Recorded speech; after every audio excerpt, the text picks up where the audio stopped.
നമസ്കാരം. സിറ്റി ന്യൂസിലേക്ക് സ്വാഗതം. Confederation of transport workers Kerala Kannur ജില്ലാ കമ്മിറ്റിയുടെ നേതൃത്വത്തിൽ നാളെ മുതൽ 3 ദിവസങ്ങളിലായി മോട്ടോർ തൊഴിലാളികൾ ജില്ലയിൽ വാഹന പ്രചാരണ ജാഥ നടത്തുമെന്ന് ചെയർമാൻ കാരായി രാജൻ വാർത്താ സമ്മേളനത്തിൽ അറിയിച്ചു. ചലോ പാർലമെന്റ് മോട്ടോർ തൊഴിലാളികൾ വാഹന പ്രചരണ യാത്ര CITU ജില്ലാ പ്രസിഡന്റ് C കൃഷ്ണൻ നാളെ വൈകുന്നേരം 5 മണിക്ക് പയ്യന്നൂർ പഴയ ബസ് സ്റ്റാൻഡ് പരിസരത്ത് ഉദ്ഘാടനം ചെയ്യും. നമ്മുടെ പൊതുഗതാഗതം തകരുന്നത് വഴി സ്വകാര്യ ആവശ്യത്തിന് വേണ്ടി മാത്രമല്ല സാധാരണക്കാരുടെ യാത്ര നിഷേധിക്കപ്പെടുന്ന ഒരു നിലയിലേക്കാണ് കാര്യങ്ങൾ ചെല്ലുന്നത്.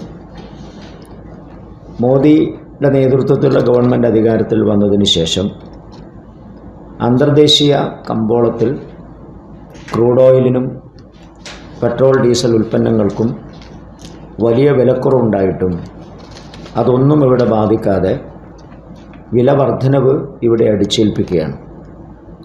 ഇതിൻ്റെ എല്ലാം ഭാഗമായി വലിയ വില വർധനവ് താങ്ങാൻ സാധിക്കാതെ ഗതാഗത മേഖല അങ്ങേയറ്റം പ്രതിസന്ധി നേരിട്ടുകൊണ്ടിരിക്കുകയാണ്.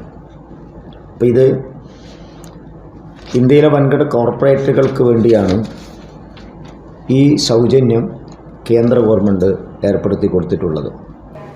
ജാഥ captain VK Baburaj, vice captain UV Ramachandran, manager K Jayarajan തുടങ്ങിയവർ നയിക്കുന്ന ജാഥ CITU ജില്ലാ പ്രസിഡന്റ് C കൃഷ്ണൻ നാളെ വൈകുന്നേരം 5 മണിക്ക് പയ്യന്നൂർ പഴയ ബസ് സ്റ്റാൻഡ് പരിസരത്ത് ഉദ്ഘാടനം ചെയ്യും. 26-ന് പാഴിച്ചാലിൽ നിന്ന് ആരംഭിക്കുന്ന ജാഥ 5 മണിക്ക് കണ്ണൂർ പഴയ ബസ് സ്റ്റാൻഡിലും 27-ന് കാലത്ത് താഴെ ചുവയിൽ നിന്നും ആരംഭിക്കുന്ന ജാഥ വൈകുന്നേരം 5 മണിക്ക് തലശ്ശേരിയിൽ പൊതുയോഗത്തോടെയും സമാപിക്കും. ഇന്ധനവില വെട്ടിക്കുറയ്ക്കുക, ഡ്രൈവർമാരെ കൽത്തുറങ്കിലടയ്ക്കുന്ന ഭാരതീയ ന്യായ സംഹിത 106(1), 108(1) സെഷനുകൾ പിൻവലിക്കുക തുടങ്ങിയ 6 ആവശ്യങ്ങൾ ഉന്നയിച്ചാണ് മാർച്ച് 24-ന് മോട്ടോർ തൊഴിലാളി ചലോ പാർലമെന്റ് മാർച്ചിന്റെ ഭാഗമായ അന്നേ ദിവസം തൊഴിലാളികൾ കണ്ണൂർ റെയിൽവേ സ്റ്റേഷൻ മാർച്ച് നടത്തുമെന്നും കാരായി രാജൻ പറഞ്ഞു. Convener Jayarajan, VK Baburaj, UV Ramachandran, A Premarajan എന്നിവരും വാർത്താ സമ്മേളനത്തിൽ പങ്കെടുത്തു.